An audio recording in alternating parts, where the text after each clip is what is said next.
Swing operator এবং garments সেক্টরে বাংলাদেশ থেকে প্রচুর কর্মী নিচ্ছে Asia, Europe, Schengen, non Schengen দেশে। ধরুন আপনার হাতে একটি পাসপোর্ট আছে, নারী কিংবা পুরুষ, বিদেশ যেতে চান।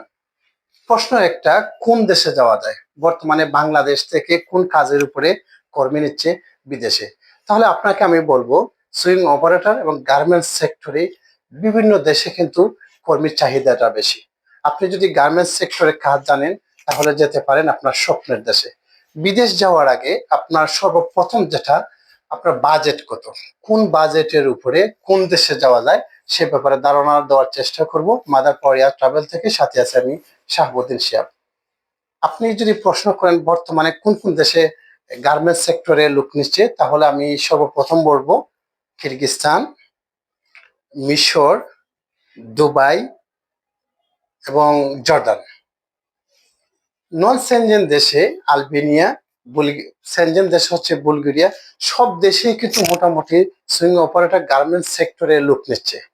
আপনার বাজেট অনুযায়ী আপনি যেতে পারেন আপনার স্বপ্নের দেশে এবং সঠিক কাজ পাবেন এবং সঠিক সময় বেতন পাবেন। সেই বেতনটা বাংলাদেশে রেমিটেন্স পাঠাতে পারবেন, আপনার সংসারে সুখ এনে দেওয়ার চেষ্টা করবেন।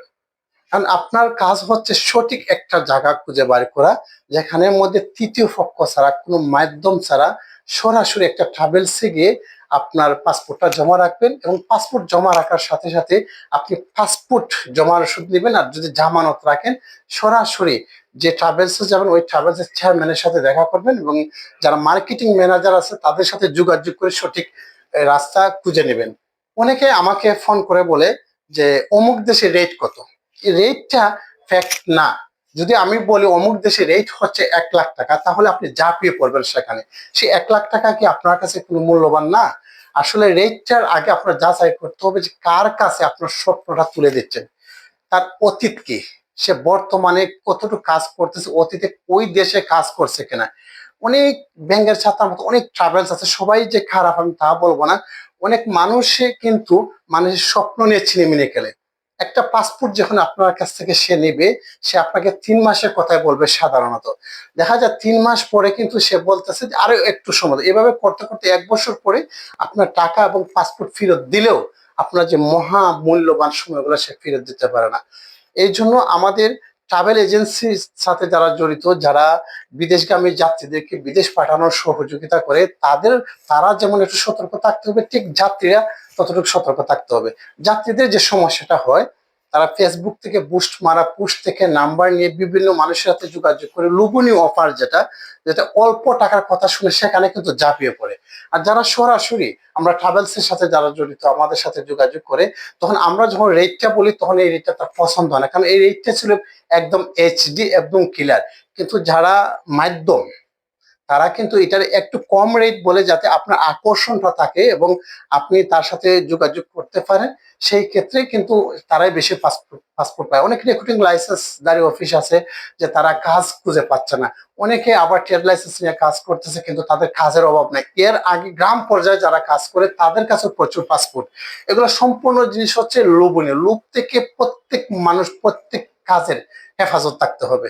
কারণ আপনি একজন রেমিটেন্স ফাইটার, আপনি বাংলাদেশ থেকে বিদেশ যাচ্ছেন টাকার জন্য, আপনার ছেলে মেয়েকে ভালো পজিশনে লেখাপড়া করার জন্য, আপনার বোনকে বিয়ে দেওয়ার জন্য, আপনার ভাইকে লেখাপড়া করার জন্য, আপনার অসুস্থ বাবাকে সুস্থ করার জন্য। তার মানে আপনার ন্যূনতম একটা ধারণা থাকতে হবে।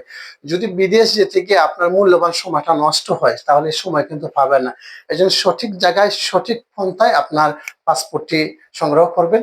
যারা সুইং অপারেটর এবং গার্মেন্টস সেক্টরে কাজ জানেন না, তারা মাদার পরিয়া ট্রাভেলের সাথে যোগাযোগ করতে পারে এবং আমাদের 1 মাসের একটা কোর্স আছে, সেখানে কাজ শিখে কিন্তু আপনি যেতে পারেন Asia, Europe, Schengen, non Schengen দেশে।